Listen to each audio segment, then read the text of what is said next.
លោកស្រីទូរទស្សនិកជនជាទីគោរពតទៅនេះសូមគោរពអញ្ជើញតាមដានទស្សនាព័ត៌មានទូរទស្សន៍ជាតិកម្ពុជាជាបឋមសូមអញ្ជើញទស្សនាមេតិការនៃព័ត៌មាន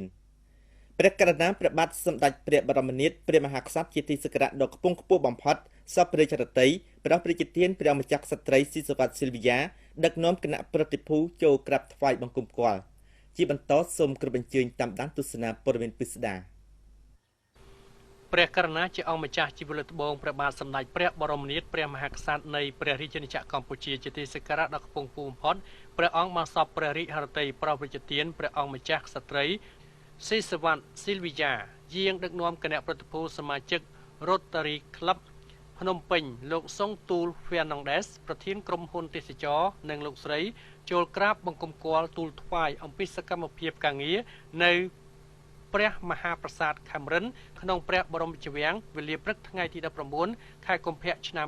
2011ក្នុងឱកាសនោះលោកសុងទូល Fernandez និងលោកស្រីបានថ្វាយកន្ត្រកផ្កាដ៏ស្រស់ស្អាតនិងវត្ថុអនុស្សាវរីយ៍ជារូបភាពអប្សរាមួយផ្ទាំងនិងរូបភាពស្ដីអំពីជីវភាពរស់នៅរបស់ប្រជារាស្ត្រចំនួន1ផ្ទាំងក្នុងពេលនោះដែរលោកស្រី Letitia បណ្ឌិត Eric Muset លោក Bruce Holley គណៈប្រតិភូRotary Club ភ្នំពេញបានថ្វាយវត្ថុអនុស្សាវរីយ៍ជាឯកសារនិង DVD អំពីសកម្មភាពរបស់ Rotary Club ភ្នំពេញ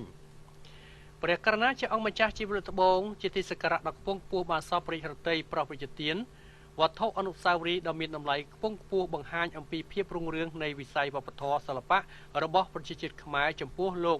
សុងទូល Fernandez និងលោកស្រីព្រមទាំងគណៈប្រតិភូ Rotary Club ភ្នំពេញវិញទទួលបានគ្រឿងប្រាក់មានថាសប្រអប់បារីនិងខ្លងមូលខ្លងជ្រុងលម្អដោយក្បាច់ចម្លាក់ប្រពៃណីជាតិយ៉ាងប្រណិតព្រះអង្គម្ចាស់ក្សត្រីស៊ីសវត្តស៊ីលវីយ៉ាមានព្រះបន្ទូលថ្លែងអំណរព្រះជគុណដ៏ជ្រាលជ្រៅ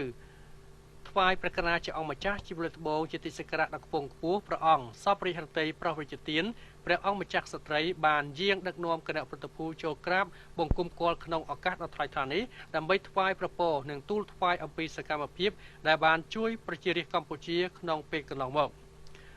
លោកសុងទូល Fernandez បានទូលថ្វាយអំពីការខិតខំរបស់លោកនិងលោកស្រីដោយមានការជួយឧបត្ថម្ភគាំទ្រ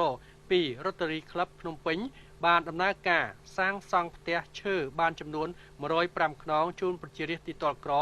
កំសត់ទុរគតដែលគ្មានផ្ទះសម្បែងលោកសុងទូល Fernandez និង